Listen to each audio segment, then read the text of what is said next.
Beau Is Afraid is without a doubt one of the weirdest movies I think I've ever watched, but it might also be one of the most important movies ever made. Director and writer Ari Aster really pushed the boundary in this film, and it will probably pave the path for aspiring filmmakers and the future of cinema as a whole.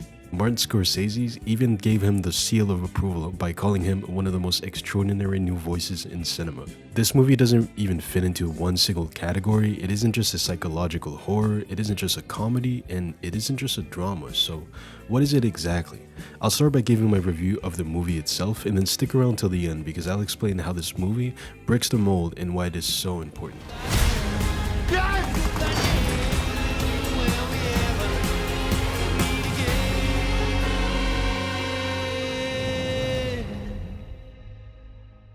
This entire video has no spoilers other than what was shown in the trailers, but I do believe the best way to experience the movie is to watch it with no expectations. Now on to the review. Beau Is Afraid is the story of a man that struggles with anxiety and guilt and has to go visit his mother, but things go horribly wrong. It's filled with a lot of uncomfortable imagery and surreal sequences. It really makes you second guess if anything that you see is even real or not. I think the story itself is really captivating at first, but I do understand people that find it a little longer than necessary. Personally, I love slow and methodical stories, so it really wasn't a problem for me, but it's definitely something to keep in mind. There are a lot of characters in this movie. It's pretty overwhelming, but there aren't many characters that are fully fleshed out. Most of the characters are kind of like NPCs, like it feels like they were just there to keep Beau's story going without having their own goals or life. But this isn't a bad thing because this is clearly intentional and you will understand why things are the way they are by the end of the movie. When it comes to the cinematography, there are many memorable shots and scenes across the entire movie. Visually, it is probably one of the most memorable movies I've seen recently.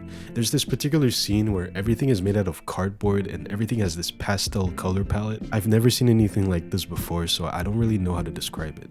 In the trailers, the soundtrack is really outgoing and gives you the idea that the movie is this big epic adventure. But the song they used in the trailer wasn't even in the final cut.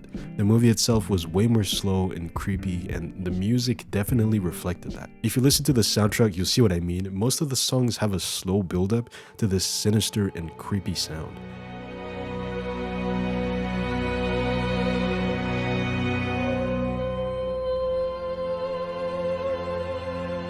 The soundtrack during the movie is actually pretty subtle. There are a lot of scenes where there's no music at all actually, and you just get to embrace the silence. The sound design really carries those scenes along with the performances of the actors. Joaquin Phoenix is pretty much perfect for the role. He has this kind of deep sadness and guilt that works really well for his character. The actress that plays Beau's mom is also great. There's even a Bill Hader cameo in the movie and he plays a UPS package deliverer, and the entire scene with him is so fucked up but so funny at the same time. The entire audience was laughing. The movie does an amazing job at balancing those very different emotions of fear and anxiety and humor.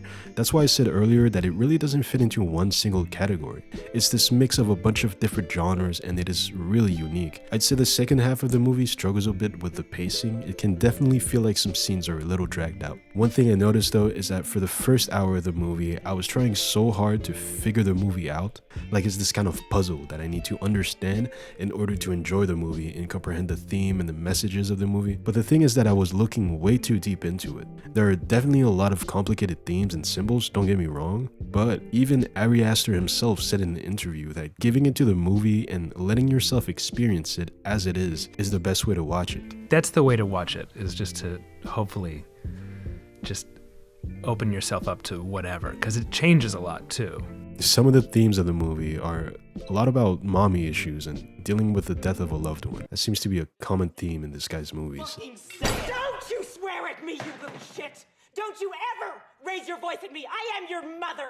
Anyway, this is definitely his most divisive film yet, and I have a few things I didn't like about it, but overall, it is still one of the most memorable movies I've seen recently. I would rate it a 7.5 out of 10.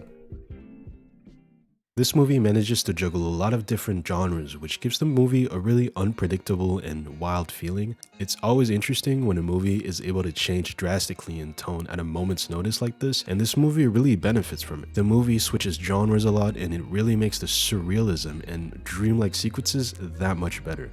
I think the fact that I expected a horror movie when going into this really messed with my watching experience. Maybe I would have benefited from not knowing anything about the movie at all before watching it, but I guess we'll never know.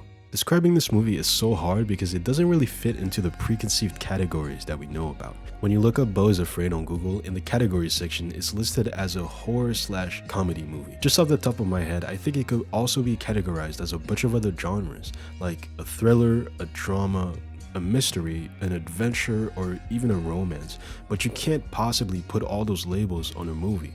That's why I think Beau Is Afraid is such an important movie, because it really breaks the mold and shows the problem with categories. I don't know if the problem stems from the categories being too restrictive, or if it comes from the fact that we lack the words to describe movies like these, but the system is definitely flawed.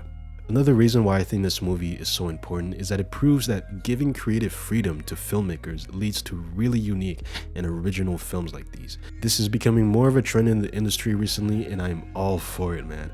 When studios give more freedom to directors, we end up getting movies that are exactly how the director envisioned it. Jordan Peele is another great example of this. Nope is a very unconventional movie, and if it weren't for Universal giving him all the creative control that he needs, we wouldn't have the version of the movie we have now. Most of the time when a movie goes in development hell and the studio does a ton of rewrites and a ton of reshoots, we get really formulaic and predictable movies. A massive example of this problem is Marvel.